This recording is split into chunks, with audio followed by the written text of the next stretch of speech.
Hi David, thanks for the second lot of footage. Swing's looking good, it's coming on a treat. Still need to max things out a little bit in regards to the arms on the way back. So from P1 to P3, much tidier, much better in regards to the arms. There is, however, still, as you said in your email, that tendency to just lift to the top. You can see the pressure point 5 being relieved, so the right arm leaves the rib cage. There's a lifting of the club to the top, pushing the club across the line, shifting the plane to the right, but also making the act of coordinating your downswing a little bit too difficult from that position. So if we take a little look at, say, Troy Matson here on the left, who I think is actually quite a nice model for you to use when you're looking on YouTube and through Google Images, etc. in regards to the stack and tilt swing pattern. I think a lot of guys out there are trying to, for want of a better term, trying to look like Charlie Wee.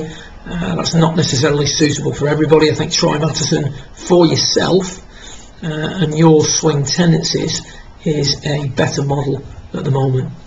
So you can see the P1 to P3, nice and tidy as with yourself, but then less of a lift to the top. You see that right arm staying attached to the torso. So really, from P3 to P4, it's just a continuation of left tilting, turning and extending the arms. For you, the key thought really for yourself would be that from P1 to P4 the arms need to do nothing. There's too much swinging of the arms on the way back, brought about largely from, if you will, for want of a better expression, traditional swings made in the past where the shoulders would work very flat and then the arms would lift onto a higher plane. So I quite like what I'm seeing from P1 to P3 from down the line in relation to the arms, but what I would like to see, less of a lift at the top. So for me, feel like the arms do nothing during the backswing. So the key point is to try and keep that right arm nailed to the chest. You've really got to max this one out. You've got to take it as far to the other end of the spectrum as you feel you can.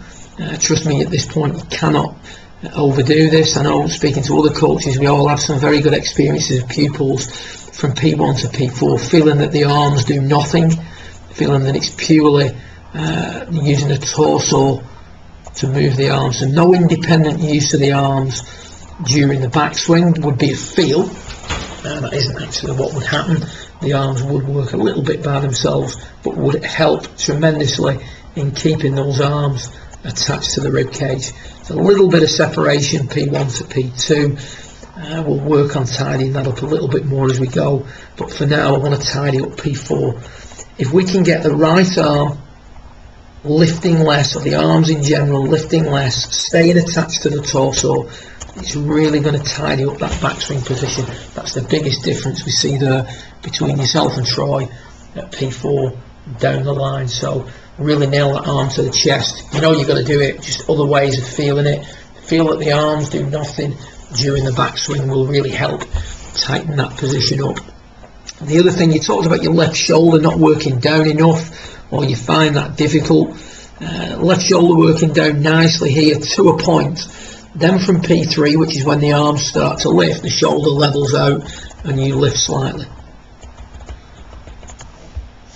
So I'm just looking more, we know you lift the arms, but just considering more how we could get that left shoulder to work down for longer. And I know from my point of view with my own swing, I've struggled with this tremendously. I used to have a huge move off it, partly, well, mainly because I was coached to do that, under the pretense that it will give me more power, and under the pretense that that's what good players do, which is not the case. You can see here Troy's shoulder works down for longer than with yourself.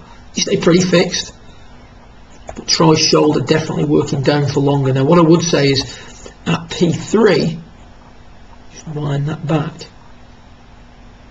which is when your shoulder sort of starts to level up. Troy's knee has moved in towards the target line more than with yourself. Yours has moved in behind the ball. So your left knee could flex forward more rather than in more. Now, in order to achieve that, one of the things I would also say is Troy looks like he's got more weight forward Your hips have gone forward, but his upper body is stayed forward. So what I would say is, feel like the left knee flexes forward more from P1 to P3. So backswing thought now, really, to sort of summarise, is arms do nothing during the backswing. Left knee flexing forward from P1 to P3. That in turn would help stabilise the hips a little bit, control what the left shoulder is doing more, and make it a little bit easier for you to get to the top of the backswing without lifting the arms. So key thoughts on the backswing: arms do nothing during the backswing. So P1 to P4, no independent use of the arms. As you're doing that from P1 to P3, feel that the left knee flexes towards the target line more, towards the ball to target line, or the baseline, as people like to call it. So arms do nothing, left knee flexing forward, P1 to P3. Again, that's further work on tightening up the backswing. What I'd also like you to look at is, during the downswing, controlling what the right leg is doing. Now, I appreciate that you still want to work on the backswing, and this by your email suggests you don't really feel ready for a downswing thought as such. One of the things I notice is that during the downswing there's a tremendous flexing of the right knee, and we don't really extend and push up off the ground enough. So as we run the swing through, Troy's right leg is going to go back into its address flex from P4 to P5 before straightening as the player pushes up off the ground to try and create power during the downswing. Just speed that one up for you. So back into flexion, then straightening. What you see with yourself is an over flexing of the right knee throughout the downswing. So to help you get a feel for this, and that's all I want you to do, just to introduce you to it, what I'd like you to do is spend some time hitting shots, and you can do this whilst working on the backswing pieces, with the right leg completely straight, and try and keep it straight throughout the goal swing. And what that's going to do is it's going to start to give you different feels and different sequences from the top of the backswing through. What I'd also like you to do is spend a little bit of time stopping at P9, like you see here with Troy, so that you can check your tilt. So cut the finish off a little bit. So your key backswing thoughts, as we said before: arms, no independent use of the arms from P1 to P4. Left knee flexing forward towards the baseline more, P1 to P3. However, whilst you're doing that, what I'd like you to do is have the right leg straight and hit the brakes at chest height. So stop these finishes much quicker when hitting your shots during practice and when working on the pieces of your swing. Hope this helps. Hope it sheds a little bit more light on how you can progress within the system. As before, if you have any questions, feel free to drop me an email, and obviously we can discuss things, and I can get some documents to you that relate to any issues that you've got. Good luck with it, and I look forward to seeing the progress over the coming weeks. Well done.